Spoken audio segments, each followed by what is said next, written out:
وزیر اعظم کی سالانہ 1000 ارب بچانے کی کوشش،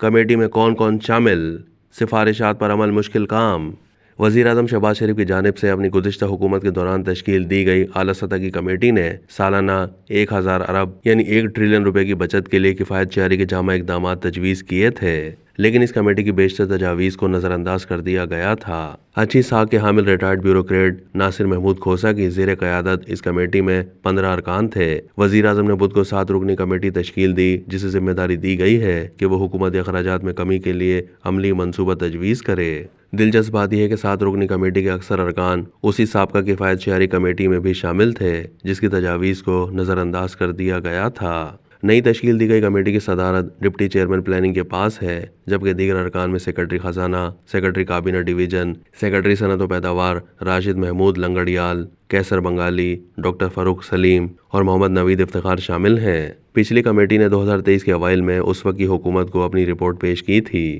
کمیٹی میں نہ صرف سیکرٹری خزانہ، سیکرٹری کابینہ، ڈاکٹر کیسر بنگالی، ڈاکٹر فاروق سلیم اور محمد نوید افتخار شامل تھے، بلکہ یہ کمیٹی زیادہ طاقتور بھی تھی، کیونکہ اس میں اس وقت کے وزیر مملکت برائے خزانہ، وزیر اعظم کے معاون خصوصی برائے امور خزانہ، وزیر اعظم کے خصوصی معاون، وزیر اعظم کے خصوصی معاون ایفیکٹونیس، وزیر اعظم کے مشیر برائے اسٹیبلشمنٹ اور تمام چیف سیکرٹریز بھی شامل تھے۔ 2023 کی اس کمیٹی نے جامع کفایت شہری کے اقدامات کی سفارش کی تھی، جن پر عمل ہوتا ہے تو سبسڈیز کے 200 ارب روپے، ترقیاتی بجٹ سے 200 ارب روپے، سول حکومت چلانے کے اخراجات سے 55 ارب روپے، سنگل ٹریجری اکاؤنٹ سے 60 سے 70 ارب روپے، جبکہ بچت کے دیگر اقدامات سے 100 ارب روپے کی بچت ہوئی۔ اس کے علاوہ نان اسٹریٹجک سرکاری کمپنیوں کے ذیلی اداروں اور اثاثہ جات کی فروخت اور غیر جنگی دفاعی بجٹ میں 15% کٹوتی سے 174 ارب روپے کی بچت ہوتی۔ اس کمیٹی نے اپنی رپورٹ میں لکھا تھا کہ کمیٹی کا مقصد وسط مدتی اقدامات کے ذریعے سالانہ 1000 روپے کی بچت کو یقینی بنانا ہے۔